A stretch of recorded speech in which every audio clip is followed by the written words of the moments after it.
नमस्कार, मैं अजय कुमार। गौतम अडानी के कारोबार ने नरेंद्र मोदी के कार्यकाल में, नरेंद्र मोदी के शब्दों में कहा जाए तो टेम्पो में भर भर कर पैसा कमाया है।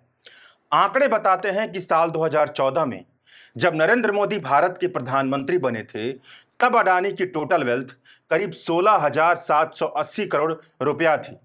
जनवरी 2023 में अडानी की टोटल वेल्थ बढ़कर के 12 लाख करोड़ रुपए पार कर चुकी थी। प्रधानमंत्री नरेंद्र मोदी के सबसे चहेते बिजनेसमैन गौतम अडानी की संपत्ति में साल 2017 से लेकर के 2022 के बीच में 14 गुना का इजाफा हुआ है और वह सीधे दुनिया के 106 नंबर के अमीर आदमी से 16वें पायदान पर पहुंच गए थे। यह सब कैसे हुआ होगा? इसके कई जवाब हैं। राजनीतिक कार्यकर्ता कहते हैं कि यह सब मोडानी मॉडल की देन है।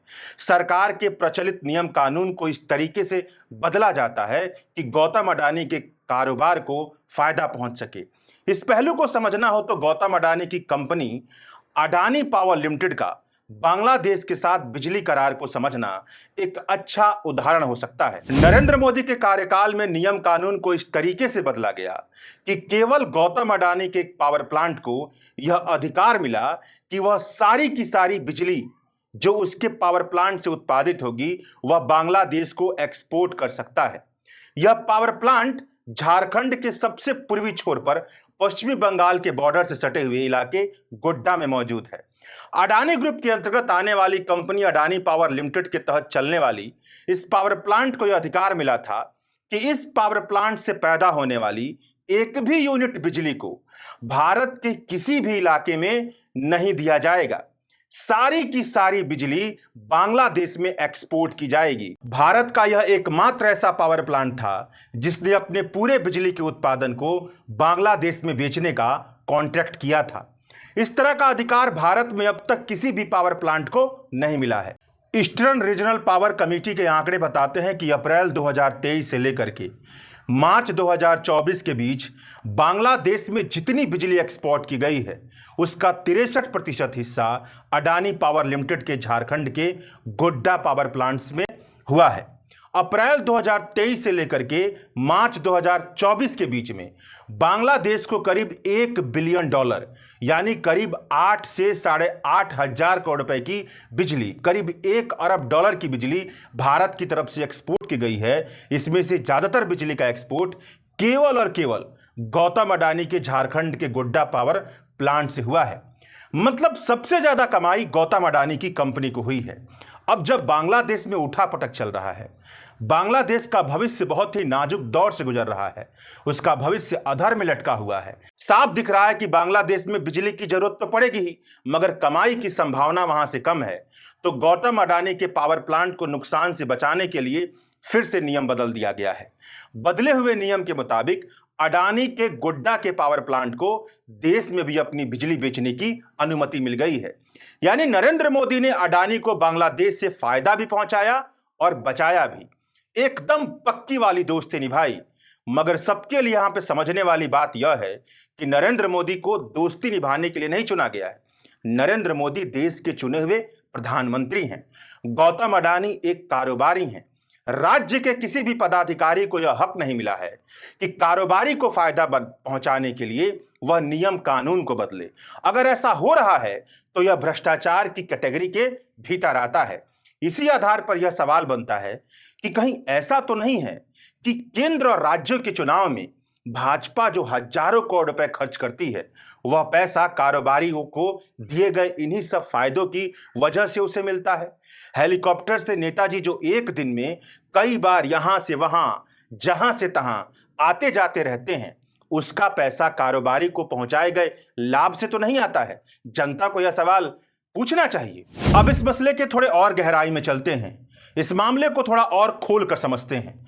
बांग्लादेश अपने देश की जरूरत के मुताबिक बिजली पैदा नहीं कर पाता है, बिजली की कमी वाला देश है हाइड्रो पावर की संभावना बहुत कम है या समझिए ना के बराबर है।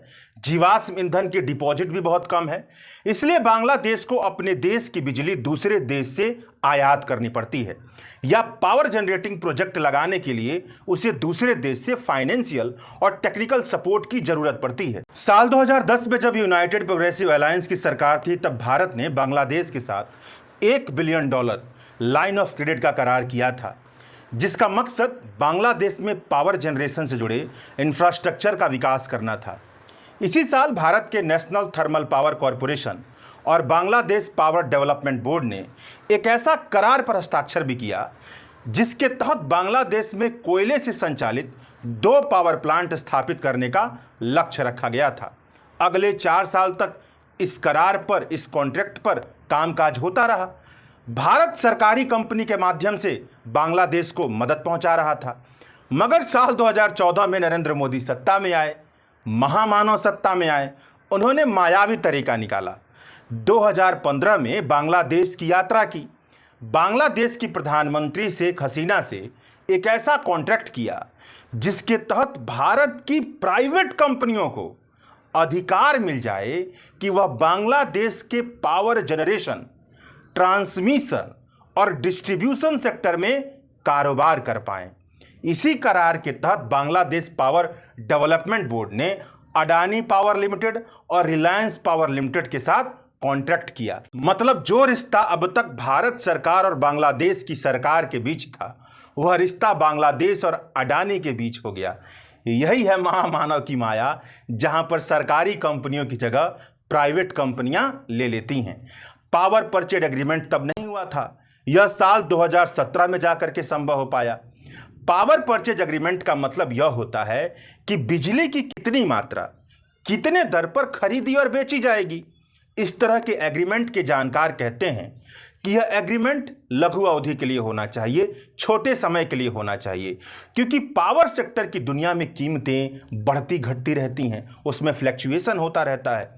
मगर शेख हसीना की सरकार ने अडानी के साथ 25 साल का करार कर लिया। यह भी कहा जाता है कि शेख हसीना की सरकार ने यह करार बांग्लादेश के पावर सेक्टर के बड़े पदाधिकारियों से, बड़े एक्सपर्ट से सलाह मशविरा के बिना किया था। समझ लीजिए एकदम नरेंद्र मोदी के स्टाइल में कि नोटबंदी हो गई मगर किसी से बातचीत नहीं की गई। यह करार इस तरीके का हुआ था कि बांग्लादेश को बिजली की प्रति यूनिट खरीद की दर बहुत ज्यादा चुकानी थी। बांग्लादेश में दूसरे देशों से जिस दर पर बिजली खरीदी जाती थी, उससे ज्यादा दर पर अडानी पावर के साथ बिजली खरीद का करार हुआ था। बांग्लादेश में शेख हसीना सरकार के विपक्ष में खड़ी पार्टियों ने शेख हसीना की इस नीति पर उनकी जमकर आलोचना की।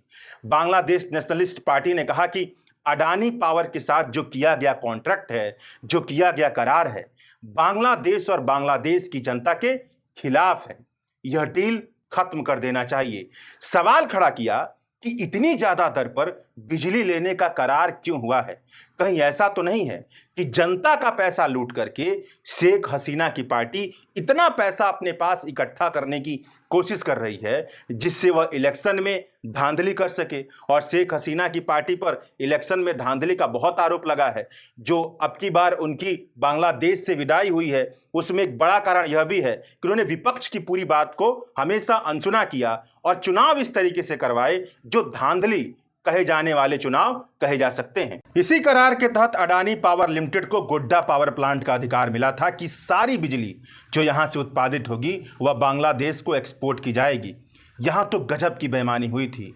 आप सबको पता है कि झारखंड देश का सबसे बड़ा कोल रिजर्व वाला राज्य है, मगर साल 2018 के आंकड़े के मुताबिक कहा जाए तो झारखंड में इलेक्ट्रिफिकेशन, उसका विद्युतीकरण सबसे कम है। इलेक्ट्रिफिकेशन का नेशनल एवरेज 82% का है, मगर झारखंड में केवल 59% का है। साल 2018 के आंकड़े बताते हैं, जिस समय इस परियोजना पर बातचीत चल रही थी। इसीलिए साल 2012 में झारखंड की सरकार ने यह नियम बनाया था कि अगर कोई पावर प्लांट झारखंड में स्थापित होगा तो उसका 25% प्रोडक्शन का इस्तेमाल झारखंड राज्य के निवासियों के लिए किया जाएगा। मगर साल 2016 में झारखंड में भाजपा की सरकार थी। भाजपा की सरकार ने अडानी के गोड्डा पावर प्लांट के लिए इस नियम को ही बदल दिया। मतलब झारखंड के गोड्डा में अडानी का पावर प्लांट लगेगा मगर पावर प्लांट का 25% बिजली प्रोडक्शन का इस्तेमाल झारखंड के निवासियों पर नहीं हो सकता है। सारा का सारा बिजली बांग्लादेश को एक्सपोर्ट किया जाएगा। अडानी पावर लिमिटेड ने झारखंड की सरकार से यह करार किया था कि वह झारखंड के निवासियों को गोड्डा के पावर प्लांट से पैदा होने वाले 25% बिजली की हिस्सेदारी देगी, मगर गोड्डा पावर प्लांट से नहीं, किसी दूसरे पावर प्लांट से देगी। लेकिन यह नियम इस तरीके से बना था, इस नियम के तहत कीमतें इस तरीके से निर्धारित हुई कि झारखंड की राज्य सरकार को ऊंची दरों पर बिजली अडानी पावर लिमिटेड से खरीद रही थी। लेकिन इस नियम के तहत कीमतें इस तरीके से निर्धारित हुई कि झारखंड की राज्य सरकार को ऊंची दरों पर बिजली अडानी पावर लिमिटेड से खरीदनी पड़ी। भारत सरकार के कंट्रोलर एंड ऑडिटर जनरल ने साल 2017 की अपनी रिपोर्ट में लिखा है कि ऐसा साफ साफ दिखता है कि केंद्र की सरकार अडानी पावर लिमिटेड को खास ट्रीटमेंट दे रही है, जिससे उसे अनुचित मुनाफा हो रहा है, अनड्यू बेनिफिट हो रहा है और आगे भी होता रहेगा। झारखंड की राज्य सरकार अडानी से इतने ऊंचे दरों पर बिजली खरीद रही है जिससे उसे अगले 25 साल में करीब 7,410 करोड़ रुपए का ज्यादा भुगतान करना पड़ेगा। गोड्डा के लोगों का कहना था कि उनके साथ धोखा हो रहा है, उनके राज्य की बिजली उन्हें नहीं मिल रही है, पावर प्लांट लगाने के लिए धोखे से उनकी जमीन ले ली गई है, हजारों लीटर पानी का इस्तेमाल उनके राज्य का हो रहा है, पर्यावरण के नियमों का उल्लंघन हो रहा है, मगर उन्हें बिजली नहीं दी जा रही। इन सबके साथ यह भी जानकारी ले लीजिए कि अडानी के गोड्डा पावर प्लांट में झारखंड के कोयले का इस्तेमाल नहीं होता है, इंडोनेशिया और ऑस्ट्रेलिया से आयातित कोयले का इस्तेमाल होता है। Energy economics and financial analysis नाम की एक नॉन प्रॉफिट संस्था का मानना है कि अडानी के पावर प्लांट में आयातित कोयले का इस्तेमाल क्यों होता है। इसके पीछे कोई ठोस कारण होना चाहिए, कोई ठोस तर्क होता चाहिए, मगर इसके पीछे कोई ठोस तर्क नहीं दिखाई देता है। साल 2016 में डिपार्टमेंट ऑफ रेवेन्यू इंटेलिजेंस ने अडानी पावर लिमिटेड के खिलाफ यह केस दर्ज किया कि जिस कोयले का आयात अडानी पावर लिमिटेड दूसरे देशों से करता है उसकी बिलिंग प्राइस बहुत ज्यादा होती है। मतलब जितने कीमत का कोयला होता है उससे ज्यादा का बिल होता है, उससे ज्यादा का इनवॉइस भेजा जाता है। यानी अडानी पावर लिमिटेड की तरफ से ओवर इनवॉइसिंग के जरिए देश का पैसा विदेश में भेजा जा रहा है। यह मनी लॉन्ड्रिंग है। इससे यह नुकसान तो होता ही है कि अडानी पावर लिमिटेड कोयले की ऊंची दर बता करके ग्राहकों से ज्यादा कीमत पर बिजली बेचता है, उनसे ज्यादा पैसा वसूल करता है। मगर सवाल यह बनता है कि ओवर इनवॉइसिंग के जरिए Adani power limited money laundering का काम क्यों कर रहा था। बाद में जाकर के अडानी वॉच नामक संस्था ने इसका खुलासा किया। ओवर इनवॉइसिंग के जरिए ही अडानी का पैसा विदेशों में पहुंचता है, फिर इसी पैसे को सेल कंपनियों के जाल के माध्यम से गौतम अडानी के बड़े भाई विनोद अडानी, जो विदेश में जाल फैला हुआ है उनके सेल कंपनियों का, वहां से अडानी के स्टॉक में इन्वेस्टमेंट करते हैं। अडानी के स्टॉक का आर्टिफिशियल तरीके से मैनिपुलेशन किया जाता है। मतलब ना काम होता है, ना उत्पादन होता है, ना रोजगार होता है। केवल और केवल आर्टिफिशियल तरीके से अडानी का स्टॉक बढ़ाया जाता है, अडानी का वेल्थ बढ़ाया जाता है। इसी खेल का खुलासा हिंडनबर्ग रिपोर्ट ने अपने पूरे के पूरे इन्वेस्टिगेटिंग रिपोर्टिंग में किया था। तो यह रही आपके सामने अडानी मोदी बांग्लादेश तार को जोड़कर बनने वाली यह पूरी कहानी, जिसके धागे जितने खुलते हैं उतना पता चलता है कि कैसे नरेंद्र मोदी के कार्यकाल में गौतम अडानी को बांग्लादेश से फायदा पहुंचाया गया। और बांग्लादेश जब अब संकट में आ गया है, संकट की स्थिति से गुजर रहा है, नाजुक दौर से गुजर रहा है, उस समय गौतम अडानी को नुकसान ना पहुंचे इसके लिए नियम बदल दिया गया। और यहाँ यह भी पता चलता है कि कैसे इन सब के बीच में गौतम अडानी ने वह रास्ता भी निकाल लिया जिसके जरिए वह स्टॉक मैनिपुलेशन का खेल खेल सके। बस इस पूरे जाल में कोई मरता हुआ दिखाई दे रहा है, कोई किसी की गर्दन दबते हुई दिखाई दे रही है, तो वह भारत और बांग्लादेश की जनता है। शुक्रिया।